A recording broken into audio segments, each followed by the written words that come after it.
Iphigenia in Splott by Gary Owen. Holly Mazza and Kyle Drakes in conversation with set and costume designer Hayley Grindle. Holly and Kyle are sitting in the auditorium of a small cinema room that has blue chairs. Hayley is sat to their right in the row in front. Holly is a white woman with medium-length dark brown hair and wearing round-framed glasses. Kyle is a mixed-race student with curly dark brown hair. They are wearing a white short-sleeve shirt. Hayley is a white woman with brown hair and is wearing a black jumpsuit.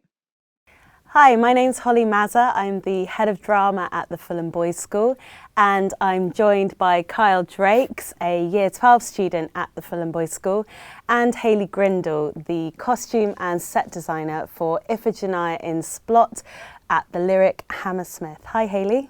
Hiya. Hi, tell me about your initial idea for the set design and how much did you end up collaborating with the director, Rachel? Yeah, I mean, I always collaborate with all directors. I think I see designing as a collaboration, not just with the directors, but with lighting designers as well and actors. But obviously, initially, Rachel and I did collaborate. And I think the thing is with Iphigenia, so it's Iphigenia in Splott, and that I think one of the first things about Gary's play is that, yes, it is set in Splott. And I think there were some initial ideas talking about that area and should we be really trying to conjure what that area looks like and feels like, and there was talks of using faces of people in Splott, but actually, and we end up here, is that it's not just about Splots, it's about all the Splots. It's about all the Splots over the UK, all these different areas. There's something that we can all hone into. So I think the beginnings were really kind of digesting the play first and really talking it out and really trying to figure out like what this was about and who this was about and who it should speak to. And it's not just speaking to people in Splott, it's speaking to people everywhere. The colour you used for the set is very minimalist. For example, the only colour I could really see when I watched it was the red of the chairs. Was that an intentional choice or just for the sake of use? No, definitely intentional. So the idea of the design came from wanted to conjure a feeling really, and I probably always come at design like that. And the set are in fact fluorescent tubes. Now fluorescent tubes we probably don't use so much anymore, we're using LED light, but you know, at that point 7 years ago we were using them a lot. And fluorescent tubes you could find a lot in like hospitals. There's a really stark lighting feel to them. You know, shops that you're in, stark lighting. And it was something that we felt really was reflective of that area. And obviously we talk a lot about the NHS in the show. So the idea, it was discovering those flory lights really and thinking that sets a real tone. The way they flicker on stage, the way they ignite, can feel broken, that they created a tonal value to the show that was going to enable us to tell our story. And the thing is with Iphigenia, whilst designing it, it's in fact set in lots of locations. So we're in a hospital, we're in a waiting room, we're in Lee's flat, we're in her flat, we're at a party, we're at a club, you know, we're in an ambulance. So I needed to find a world that would allow us to be in all those spaces without getting in the way of the show. I think the show is Effie, it's Sophie, she's so brilliant, and that play is so dynamic that what we certainly didn't want to be doing is going, okay, now we bring something on that symbolises an ambulance, now we bring something on that symbolises being in a waiting room, and now we're on the bed at Lee's house, and now we're in the drive, and now we're on Splott Beach. I needed to find something that could conjure the feeling of all of those places, but allowing us to go through the show seamlessly. So almost nothing needs to happen, just all those lights come on and start dancing and we're at a party, that we light the blinds and we're in a waiting room. And actually the red chairs are NHS chairs, they're chairs that you find in a hospital. So the overarching picture really is of an NHS waiting room, is of course where she ends up, and of course we end up then in a courtroom waiting room, and it's where she loses her baby. So, and it's speaking to the NHS about, you know, how difficult all of that is, and that she doesn't sacrifice it, she sacrifices herself. So framing it within an NHS picture, but allowing that to be distorted in areas and not always knowing where we are, but allowing all the other things to happen is where we ended up. So to answer your question, it's very purposefully read to reflect those waiting rooms that we see in hospitals.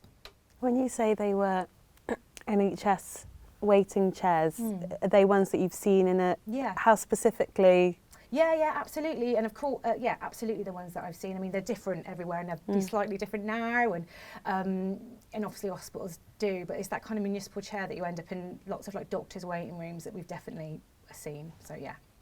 It's really interesting to hear you talking about not letting the set get in the way of actor Sophie Melville's performance. Did you have to strip back your design, or was that the intention from the beginning?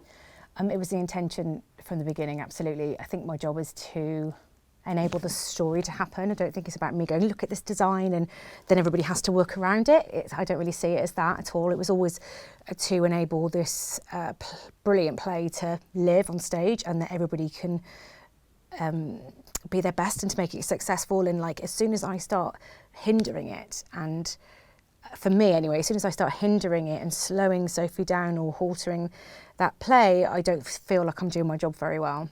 You know, I think if something looks beautiful and it's not very practical, then it's not, for me, the design's not working very well. Yeah, I think that one of the most impactful things about this play is that it gives the audience this sense of collective responsibility. How has the set design bridged that gap between Effie and the audience so that we feel a relationship with her? In the new design? Yeah, that's an interesting question, because the first thing I did was I came here and with Rachel, and we just spent time on the stage, because I think, yes, Sophie's our connection, isn't she? And I think in redesigning it, it's absolutely that we need to let Sophie live on that stage. And there's, it probably sounds a bit funny, but I think there's a connection between the audience and the performer, and that's different on all stages. And you can normally stand on a stage, so Rachel and I did this, she stood in the auditorium, we swapped, and there's kind of a point you can feel, and the further you move back and back, you kind of lose that connection. You know, sometimes you can help that with levels and stuff, but that's not what we're doing here. So there was definitely some measurements to the space that we were like, this feels good, this feels good, this feels like she's got enough place to move around. And then we brought it for beyond the pros. So we've stretched the playing space out in front of the proscenium. And that is so we can really hopefully bring a connection between Effie and the audience. And not that we'll use that all the time, that might be specific moments, but yes, definitely trying to place Sophie in the best position on the lyric stage was the first thing we did actually before redesigning. Now that you're at the Hammersmith Lyric, obviously you're on this really wide and huge stage. How are you going to make sure that Sophie as Effie isn't almost engulfed by the size of the stage? I think that's a really good question. I think there's a few things that happened when we redesigned it, and when I came at it this time, you know, 7 years later, you know, we're all 7 years further on in our careers and hopefully can bring some stuff to the table. And looking at it, and looking back at the old footage of what we created, I think the first thing we wanted to do was to be really respectful of the work we created then and the artists we were then. And I think it goes in tone with the play that we didn't want it to be all bells and whistles just because we're on a big stage. That doesn't really suit the feeling of the play. So the first thing we did to make sure we had a connection with Sophie was to place her hopefully in the right positions and the right measurements on the stage to forge a connection. The next thing I knew was that if we put the original design shapes on the lyric stage, that we were going to get really lost. And so I think it was really important to try and move that design over, keep the integrity and simplicity of what it is, but embrace the new shape and therefore frame Sophie better. So this time, the blind isn't vertical, it's horizontal across the space. So the first thing we do is we kind of fill that space. Also, because the lyric is so beautiful, like you said, and it's tall and it's wide, it's actually to use that space. So the blind is horizontal across the space, but that means that it sits right at the bottom of this really tall, beautiful arch. And that's almost kind of where she is placed in society. You know, she's at the bottom of things. We embrace the theatre we're in. So the back wall of the space, it's this big brick wall that we're kind of breaking down and making it feel more urban. And so we're not putting in new set pieces, we're just using the space so we can kind of light that and echo it. And also there'll be moments where we use the height of the space. There's a moment in the play, I don't know if you remember, where Sophie Effie loses her baby. and the next line is that she goes to hell. So we'll just use one singular light from the top of the lyric stage, and then Sophie will just be in this light on the floor at the bottom of the space. So actually the space can really go in our favour to like enhance those visuals that maybe we couldn't quite do before. And the other thing we've done is the lights that we were on tour last time, and it was a small show that ended up doing really well, and it kind of just went out, but the lights this time we've embedded into the floor, so we're putting a partly fake floor in, so we can put the lights on the floor, embedded in, so she can walk all over the lights this time, whereas she couldn't last time. So it's kind of setting her within something framed quite precisely and for reasons in a bigger format, which I'm hoping will work out for us. You mentioned the blinds. They're a very fundamental part of the design. Why did you choose them, and what do they really represent for the play? Yeah, the blind is based on a blind, those, it really came from those hospital waiting rooms and those doctors' waiting rooms that Effie finds herself in. So that picture of the NHS chairs and the blind is that kind of holding form for the overall visual of the NHS, which I think starts to come together at the end, but it also allows us for it to be the blind in the house, and this time we've got so much space around it that we'll be able to light through that blind. It's like the sun's coming in from outside, and then we also use it for lots of other things, but it originally is inspired. It's a blind because it's a blind and it's got that picture in it, but it allows us to do lots of other things. To pick up on that, when I think of a hospital, I might not immediately think of the blinds, although now that you say it, I do think, yeah, of course. What drew you to the idea of maybe a window and the blinds as a feature? And is there a metaphor in there in terms of Effie's life? No, I don't think there is a metaphor in it, really. Sometimes when you're designing, it's like baking a cake. Like I just get loads of ingredients and I sort of pile them up and I sort of leave it in there for a bit. So I think I've been researching all these images, and I think really it just came together in a picture in the end that if I could make the florid tubes would enable every scene to happen, but what I could do on top of that is, rather than just have a mess of florid tubes, that I could construct them into something that becomes quite literal in moments, and so and it also echoes other places in the play, so it became a picture that worked for us for lots of scenes, but also allowed us not to be precise and for it to be really recognisable as well, so you may only just pick up on that. So that's the reason, really. I think the colouring definitely, once you see the blinds with the colouring, it really gives that sterile look. Obviously, we're drawing inspiration with this play just through the name as much as anything else, from Euripides' original. And of course, it's all set in one location. Were there any other influences you drew from Euripides' story for your set design? There wasn't. I know, but that doesn't mean that I don't do that when I'm designing. You know, like if I'm designing a modern version of Romeo, it's called Romeo and Julie, so it's like a modern version of Romeo and Juliet. And so of course I do compare those, but not for this really. I took what was in front of me at the time. I'm around those areas a lot, and I immersed myself in the play and spoke to Rachel and Gary. And I think this one I designed a lot on instinct as well. What I was feeling was the right, this isn't designed all in one space. It is lots of different spaces. We needed to be allowed to travel. So I needed to be mindful of every space we need to go to, allow that to happen. So I think I was led more by instinct and a feeling on this one. So you mentioned earlier Splott, there being many versions of Splott around the UK. How inspired were you by the actual location of real-life Splott in your set design? I think to go back on it, I think I meant more Effie. There is an Effie all over. Yeah. Those areas exist all over the UK. Great, okay. So it's not necessarily, I think that's what I mean. It's like not just about Effie and Splott. The people who are in those circumstances, that's just not in Wales, that's everywhere. Yeah. And I think that's what I meant by that. And I think also I live in Cardiff, I used to live in Splott actually, and I live in Cardiff, so I was able to research those areas, like Splott Beach. It's this you wouldn't know it was there. Loads of people in Cardiff don't know it's there. It's this really industrial, you know, there's the steelworks there that were torn down. It's this random kind of little bit of sea that's really broken down. But there's a feeling to all those areas. They're kind of misplaced, and in some terms, well, Splott Beach feels neglected, you know, not that Splott does, but yeah, I think, you know, this play, and that's why we're at the Lyric, because I'm hopefully loads of people will come and recognise Effie or see that in themselves or know people around them like that. It's not just, you know, people who exist in Splott who might be having those challenges. It's really interesting because the title is Iphigenia in Splott, to see where those moments of inspiration have come from in the design.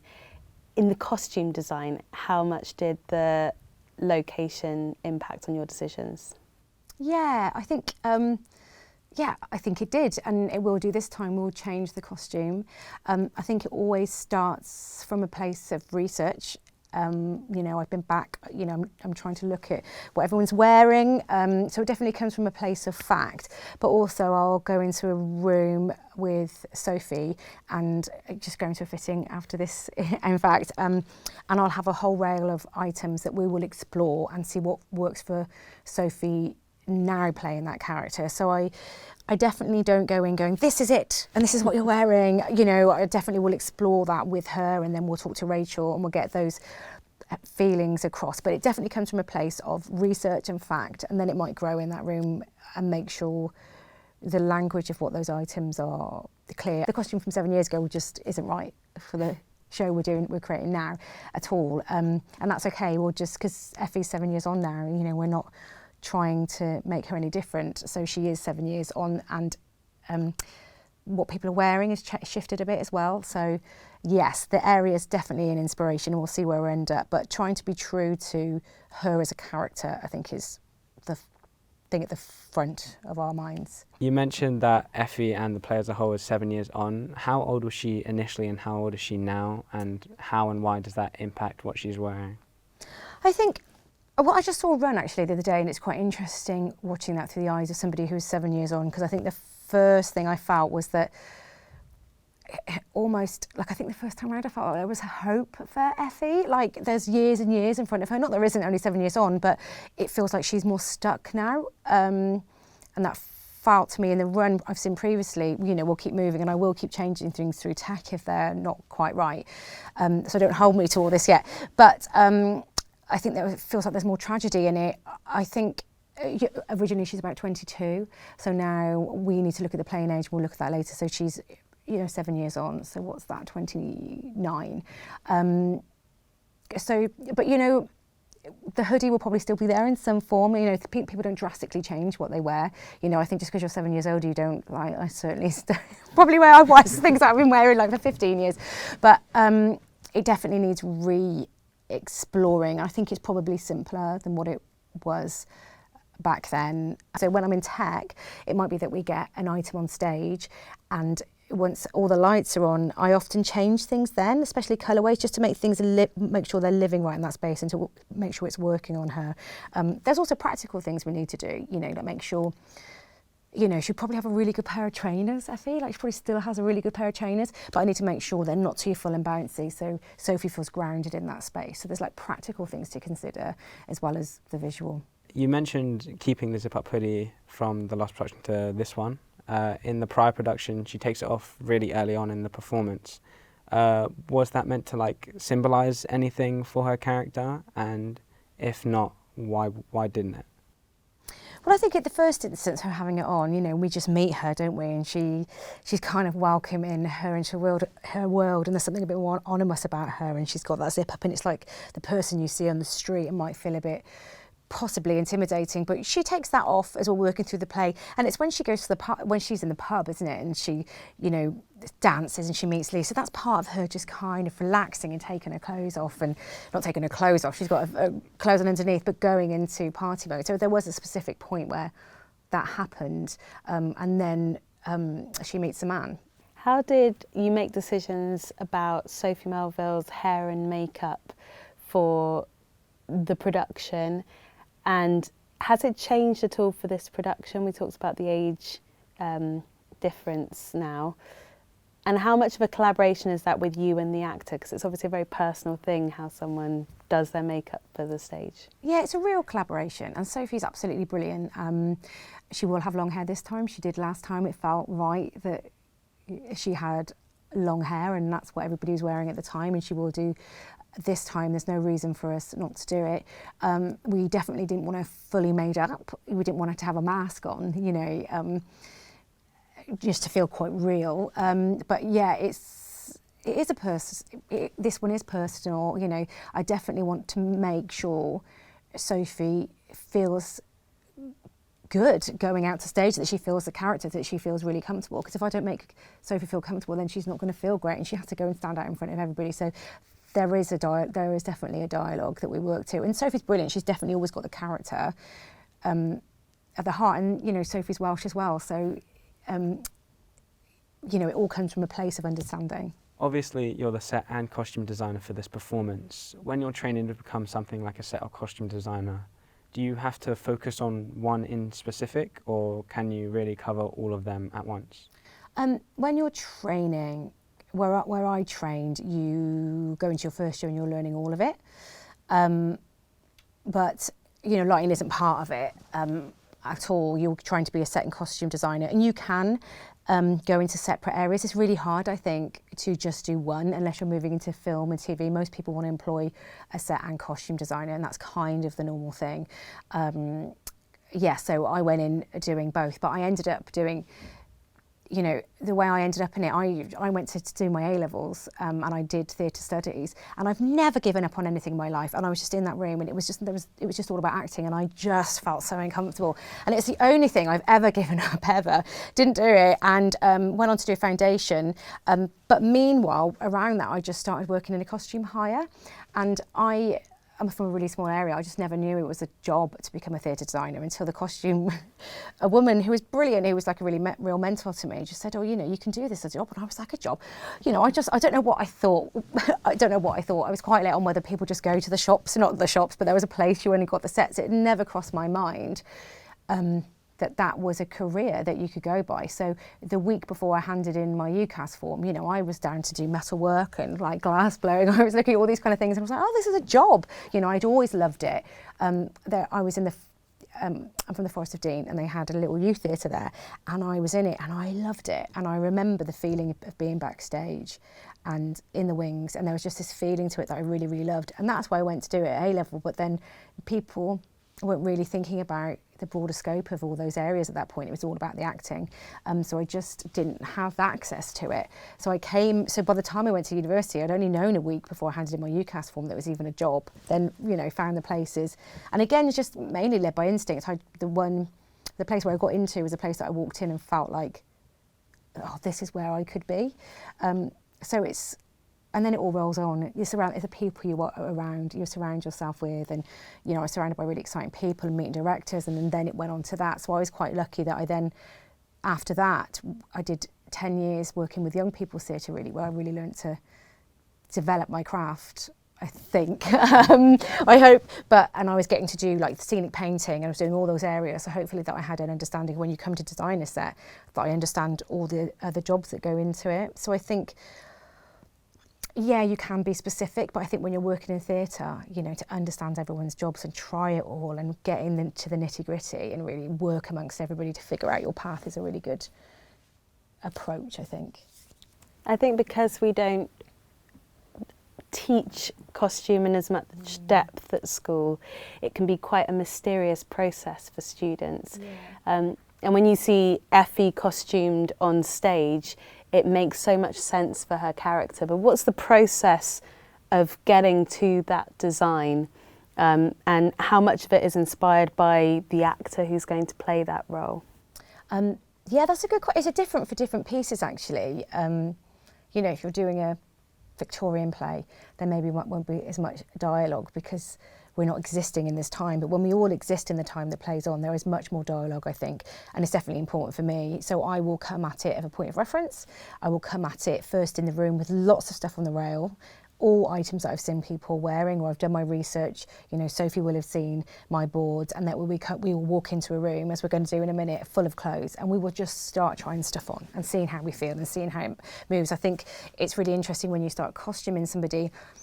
And it's like all of us, you know, if somebody was to put a top on you that you really didn't like and didn't feel right in, that you'd really, you know, your body language would change. But when you see somebody start to become their character and feel like they can really, they just start, you know, and often actors will start, can be really obvious, and they'll start walking around the room and saying, they're like, you know, so you start to see, if you're flexible enough and just keep trying things, I think you can start to see somebody embody their character, which is a really exciting journey. And I think that comes from hopefully not being too precious and just being ready to explore by keeping the overall, you know, aesthetic in mind, I think.